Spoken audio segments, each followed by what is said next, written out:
The WNBA waited 27 years for a generational superstar. Then she arrived. Ratings exploded. Jerseys sold out. Arenas packed. And instead of celebration, insiders say there was frustration. Even talk of discipline. Suspension. Control. And that's when Stephen A. Smith stepped in and publicly challenged the league's leadership. Oh, she looks guilty as hell. And then I'm looking at it and I'm saying, did you really say that? Did you really say that Caitlin Clark should thank her Heavenly Stars, that she wouldn't be worth anything if she wasn't playing in the WNBA? Did you really say? See, all of these things that Nafisha Collier brought up. When the Indiana Fever selected Caitlin Clark first overall in the 2024 WNBA draft, the league changed overnight. Television ratings surged to historic highs. Merchandise sales skyrocketed. Road games turned into sellouts. The Caitlin Clark effect became undeniable. But with that attention came tension. Because historically, the WNBA has marketed itself as a collective, not around one singular icon. And Clark's meteoric rise disrupted that balance. Hey, Caitlin! Can you make it from there?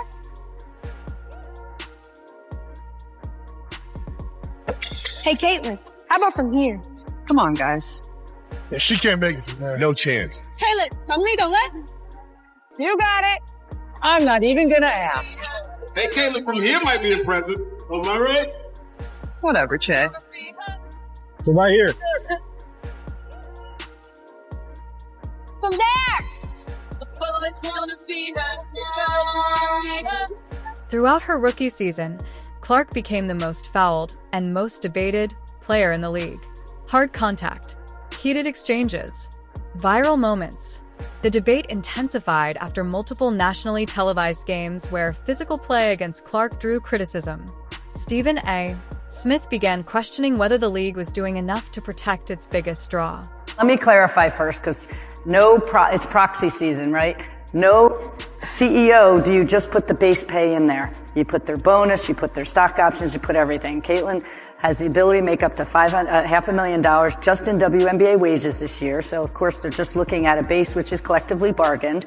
And actually, it's low because she's a number one pick. She'll make a little more than that. But she also has millions and millions of dollars of endorsements. She's actually, because she declared to become pro, her endorsements are higher in dollar value.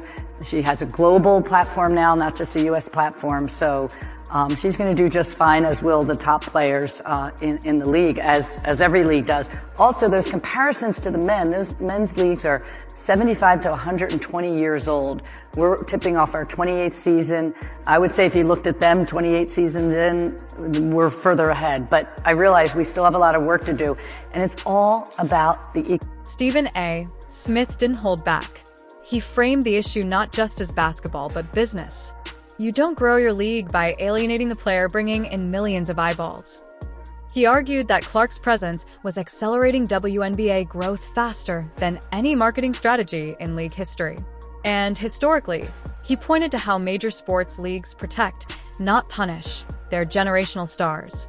Lisa Bluter was in the commercial, Travis Scott was in the commercial, Travis Kelce was in the commercial, Jason Kelce was in the commercial, like the podcast thing, which we're going to get. Commissioner Kathy Engelbert has consistently emphasized league-wide growth. In interviews, she has pointed out the WNBA's 28-season evolution, rising franchise valuations, increased sponsorship deals. Her message has remained clear. This isn't about one player. It's about the ecosystem. But critics argue that ecosystems still need stars. And in 2024, the brightest star was undeniably Caitlin Clark.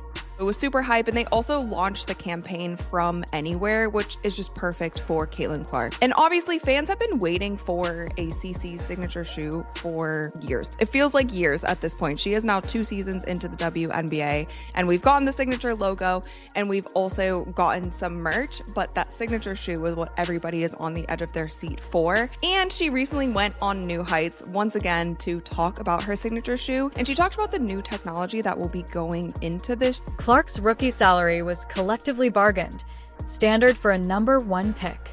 But her endorsement portfolio dwarfed that figure. National commercials, major brand campaigns, signature merchandise. That kind of independent financial power changes dynamics.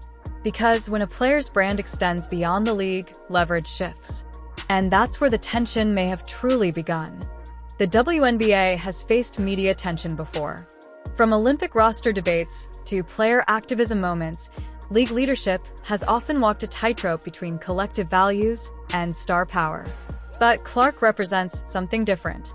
She brings crossover appeal, college fan bases, new demographics, mainstream coverage. And historically, rapid growth can create internal friction. The big question now, will the league lean into the Clark effect or attempt to rebalance attention? Upcoming nationally televised matchups will test that answer. If ratings continue climbing, business logic may settle the debate. If tensions escalate, this story isn't over. This isn't just about one player. It's about how leagues handle transformation. Every major sports organization eventually faces this crossroads. Do you protect tradition? Or do you ride the wave of generational change? Stephen A. Smith has made his stance clear. The commissioner has made hers. Now the audience decides. Has the WNBA handled the Caitlin Clark era correctly? Or is internal friction threatening historic growth? Drop your thoughts below. Like, subscribe, and stay tuned, because this story is far from over. The tension surrounding Caitlin Clark, Stephen A. Smith, and WNBA leadership has evolved into one of the most pivotal storylines in modern women's basketball, not because of a confirmed suspension, but because of what the debate represents. When Clark entered the league as the #1 overall pick, she didn't just arrive as a talented rookie.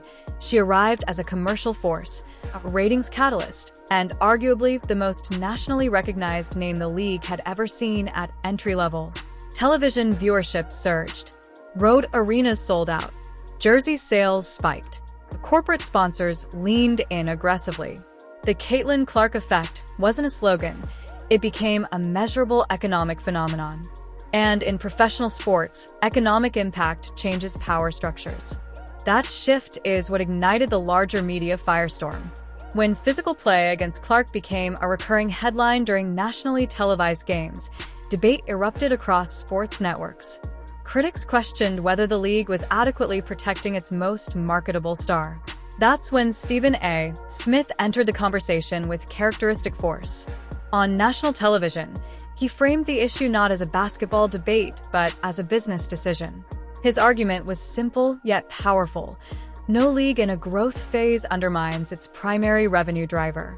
While he did not accuse Kathy Engelbert of explicitly targeting Clark, he strongly implied that leadership must be strategic when handling situations involving a transformational athlete. Engelbert, for her part, has consistently emphasized collective progress. In multiple public appearances, she has highlighted that the WNBA is entering its 28th season, that franchise valuations are rising, and that corporate partnerships are expanding league-wide, not centered on one individual. Her messaging reinforces that sustained growth requires institutional strength, not personality-driven volatility. That perspective reflects the league's long-standing philosophy: elevate the brand first, then the individuals within it. But Clark's ascent challenges that traditional model. She represents a modern sports economy reality, where individual branding can outpace institutional branding overnight. The suggestion that suspension discussions even entered media discourse, regardless of official confirmation, was enough to trigger national reaction. Fans interpreted the narrative as a potential misstep, fearing that disciplining the league's most visible player during a historic ratings surge could damage momentum. Smith amplified that concern by comparing how other major American leagues protect emerging superstars during periods of expansion. His tone signaled urgency, not hostility, a warning that business decisions during inflection points define long-term trajectories. What makes this controversy so compelling is that it is not rooted in scandal, misconduct, or off-court drama. It is rooted in success, rapid, unprecedented, disruptive success. The WNBA spent nearly 3 decades building infrastructure, credibility, and resilience. Clark's arrival accelerated exposure at a pace rarely seen in professional sports history. Rapid acceleration creates friction. Institutions move deliberately, viral popularity moves instantly. That collision produces tension, not necessarily animosity, but strategic disagreement about direction. Financially, Clark's endorsement portfolio illustrates the new landscape. While rookie salaries are collectively bargained, off-court earnings have become the true leverage indicator in modern sports. Major national campaigns positioned her as a crossover figure, not just a WNBA player but a mainstream sports icon. That visibility expands the league's audience, but also complicates internal power dynamics. When a player's platform transcends the league's platform, traditional hierarchies shift. Stephen A. Smith's intervention elevated the situation beyond internal league discussion into mainstream sports discourse. Once a debate reaches primetime television, it transforms from league management issue into cultural conversation. And that is where this story now lives, at the intersection of economics, branding, governance, and generational change. Ultimately, the core question is not whether Clark should or would be suspended. The deeper issue is how a league balances collective integrity with individual stardom during explosive growth. Do you standardize authority to preserve structure? Or do you strategically amplify the star driving unprecedented momentum? History shows that leagues which successfully navigate this balance often enter golden eras. Those that resist transformation risk stagnation. This moment will likely be remembered not as a conflict, but as a turning point. The WNBA is experiencing record attention, record discussion, and record visibility. Clark represents opportunity. Engelbert represents stewardship. Stephen A. Smith represents external accountability and media pressure. Together, they form a narrative triangle that defines where women's professional basketball is headed next. And in high-stakes sports business, the decisions made during moments of rapid ascent determine whether growth becomes legacy or lost potential.